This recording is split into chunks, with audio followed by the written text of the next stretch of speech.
Good morning, Internet, Facebook, Half Measures Room. This is Oliver here with your weekly video log. I wasn't sure about how to go about doing this. Had a pretty long weekend. I don't know if you watched the previous video, but I had this plan to go to the Fun Fest. If anybody isn't familiar with Austin, Texas, and festivals we have this ACL, which is Austin City Limits Live, and that's a weekend festival. We also have South by Southwest, which is I think it's a week-long thing, pretty much the whole city.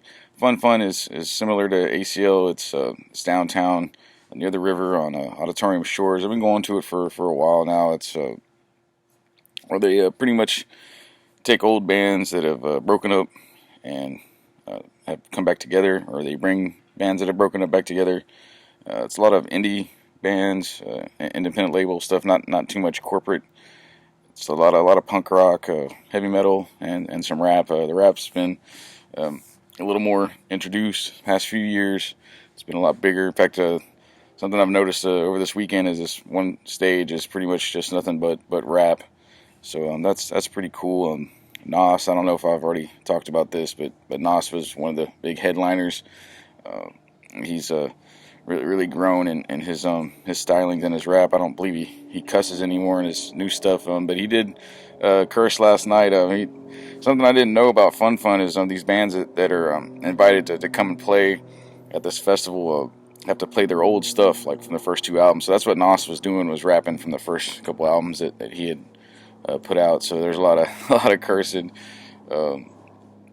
But it's just been a hell of a weekend. I really didn't know how I was going to fit the video log in. I wanted to make sure I got one in like not normal. I just knew I wasn't going to be able to do it tonight because I'm going to be getting back late. So I figured first thing I could do in the morning after I get up and get ready to go is come out and do this video log. And there's been a lot of drinking. Some weed smoking. It's one thing for my head injury. I don't really smell things like I used to, so I'm not really smelling the weed smoke. But I've seen a lot of drinking going on. Shiner Bock. I don't know if any of y'all know about Shiner Bock's a local. I guess they were a microbrewery back in the day, but they've made a beer especially for Fun, and that's what a lot of people are drinking. So I'm having to walk past a bunch of bars and setups where they're serving beer, and I haven't had a real problem with it. In the morning I do my normal thing, my meditation, my devotionals, my prayers, and in my prayer, specifically, one of the things I add is I'm asking for this help to remove the obsession and desires, and it's something I did think about Friday night. It did cross my mind, but I immediately knew to pray, which is a good thing. In the past, there's been times where I've had these problems and thoughts of wanting to pick up, and prayer was the furthest thing from my mind. But that's one of the things I thank my higher power for yesterday morning and this morning is for his help on Friday evening. Because as soon as the thought crossed my mind, I immediately supplanted it with asking God to remove those thoughts and desires. So I haven't had a whole lot of problems with that, and everybody's been real nice and joyous at the festival. I haven't seen any big problems. So it's been a real good deal, and it's something I've paid for and put together last year in February was when I got the tickets. It's something, if you buy tickets early on, they're half price. I didn't know who was gonna be playing, but I knew I'd like it. It's a lot of music that I like, so I went ahead and got the tickets at half price. Just something on the screen here. Last night was a long night. I didn't know this about Fun, but they'll have bands play at certain clubs, and if you have a Fun pass, you can get in for free. You don't have to pay. And Meat Puppets, I don't know if you know about the Meat Puppets. I believe they're from Austin. They've been around for a long time, and this has to do with sobriety, so I thought I'd mention it. One of the lead singers, they're brothers, two main guys in the band. They're kind of country punk, a mixture of the two. One of the main guys that plays guitar, I believe, had a heroin problem a long time ago, and the band had to break up. But they did get back together after the 90s, and they're back together now. And I got to see them play last night at ACL Live as a club downtown. It's I don't know if you've ever watched the TV show Austin City Limits, but that's where it's filmed at, is at this ACL Live place, which is in the W Hotel. It's pretty fancy. I've never been there before. It's kind of a different club for me, but I wanted to make sure to go and check out the Meat Puppets since they weren't playing at the festival. And it was nice to go to ACL Live and check that out. A different club for me. So that was nice. Me and my wife went, and we spent the weekend together, and it's been really good. But back to step work. I got about 15 minutes left here on the video, so it's probably important to get to the step work we've been talking about past couple months, few weeks. Sorry, I'm gonna drink coffee. It's cold out here. I brought some coffee with me to warm up a little bit.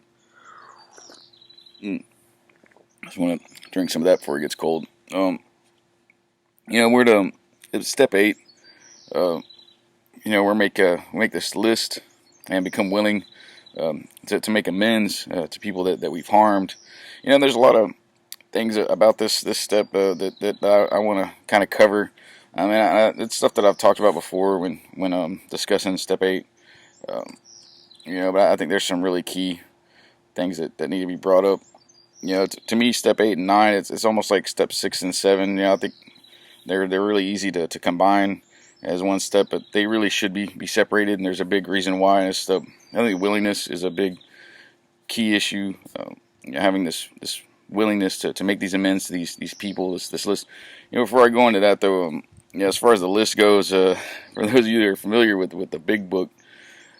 There's something in there that I've always disagreed with, and I understand where it's coming from, and it's really good to start this. But it says that we made this list when we did the 4th step. All these people that we've had resentments against, and problems with. We really do need to look over that and see the harms that we've done, so we can go and make amends for these things. There are some people. To be completely honest with you, like the kind of person that I was when using it and drinking, there are some people that I owed amends to, that I had no resentment against. There were times where I just did stuff to continue using, no matter how I felt about these people, if I had good feelings or bad feelings.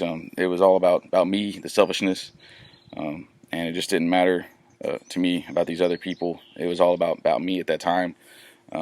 And it's stuff that I regret now, but at the time, I just had one thing in mind, and I wasn't thinking about hurting the other person or anything like that, or what the future might bring. It was all about, taking care of me and what I was having issues with at the time. And there were times where I did harms against people I didn't even know, so it's real important, I think, to not only use that list specifically and only as a way to make that those people that we owe amends to, but to think about other things that may not be on the resentment inventory. This brings to mind my grandmother, my dad's mom. I think I talked about my dad in the past video log from last week, but now just a second. Oh, excuse me, sorry. But she passed away recently. She for a long time she's had issues, I believe with her heart, from smoking. Having to do with that. For many years she smoked 2 packs a day, chain smoker, but she quit. When I was real young, she quit, and I was able to give it up, and been real good health-wise, but in the past few years, things have gotten taken a turn for the worst, and she ended up passing away, which is very sad for me, because I don't even live in North Carolina anymore. I live here in Texas. My mom's side of the family moved out this way in the late 70s, early 80s. So I have rarely gone back to Charlotte. From time to time, every few years or so, I've been able to go back and visit that family. My daughter is one that has been able to visit and meet them, which is really cool. My family over there, and she, met my grandmother and grandfather. That's where I stay when I go to Charlotte and visit. Um, I really miss my grandmother. She was a great woman, but I'm, in a way glad that she's moved on and, left all the issues she had with her health. And I'm sure it was very hard day to day to walk through life. So, in a way, I imagine she's in a much better place. And that's something I've been keeping in, my prayers in the morning is praying for her. Man, the sunlight's really acting up now. Anyway, she was one of the people that was on my amends list. There was a time when I was real young. I think I was still a teenager, probably like 14, 15 years old. But I had gone to visit in Charlotte, and there's a kid's room. I remember being in when I was real young, when I was still living in Charlotte. But there's a lot of just kid stuff in there. The grandmother and the grandfather kept, and there were these penny jars, like piggy banks, up on this shelf along the top of the wall. And at the time I was heavily drinking, heavily using, and I didn't have any money on me. I thought that the reason I made to do this was because reason that the money in those piggy banks was my money. So I took that money out of those piggy banks, and a lot of them were dollars, dollar coins, 50-cent coins, stuff like that. But I took most of that and cashed it out and went and drank at some people's houses that lived not too far from there. I used to skate around there a lot and run around and find people that they used like me, and I did find some of those people. And the one thing that got me caught immediately was one of these people that I got drunk with. The father came home and found that we had busted into his liquor, and he knew my grandfather. And when he found out where I was staying at, he immediately called him, and that's how they found out what was going on. But they wanted to know where I got the money from, because I had bought some stuff, and I had to tell them, that's where I got it from. And I told them I thought it was my money, and then they said, like, no, that's from all the grandchildren. Man, this light's really messing with me. They're like, no, that's from all the grandchildren. It's not just your coins. So that was one of the things on my list. It wasn't my intention to hurt anybody. In particular, the only thoughts was on me and what I wanted and what I felt I needed at that time to get through my addiction, my wants and desires for getting loaded. And the sun is really killing me. Anyway, so that was one of the things on my list, was to make amends for that, and making that 8-step list. We're not, talking about how we're going to make amends at this point. We just need to go through and make a very thorough, clean list of who we owe amends to. So next week I'll talk about step 9. But let me go ahead and read something out of the literature that's really good. And this is about step 8 out of the NA book. I really like this. It's another one that's already been highlighted, so I know I've read it before.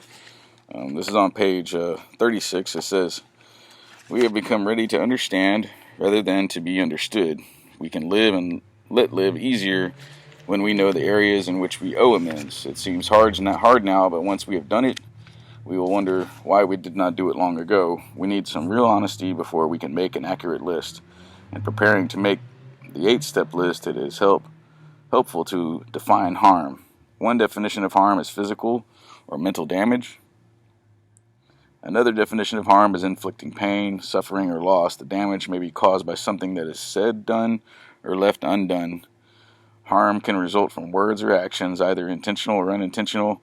The degree of harm can range from making someone feel mentally uncomfortable, or inflicting bodily injury, or even death. Something that I'd probably talk about during step 9, but it just immediately came to mind. There are things that I've done to people that may have affected me more than them, and maybe stuff that I've remembered and thought about more because of my guilt and shame. And they've I've forgotten about it. It may have caused them harm early on, but because they're normies and they don't have the addiction and disease that I have, after so many months or years, it's stuff that they've just let go. Whereas me, I like to hold on to these things, and that's one of the reasons why I would continue to use and get loaded is because of these harms I've done that I never took care of immediately. So it's real important to, like I said, to kind of go through our lives, not only the list, but go through our lives and think about the harms that we have done, no matter what they are, mental, physical, monetary, spiritual.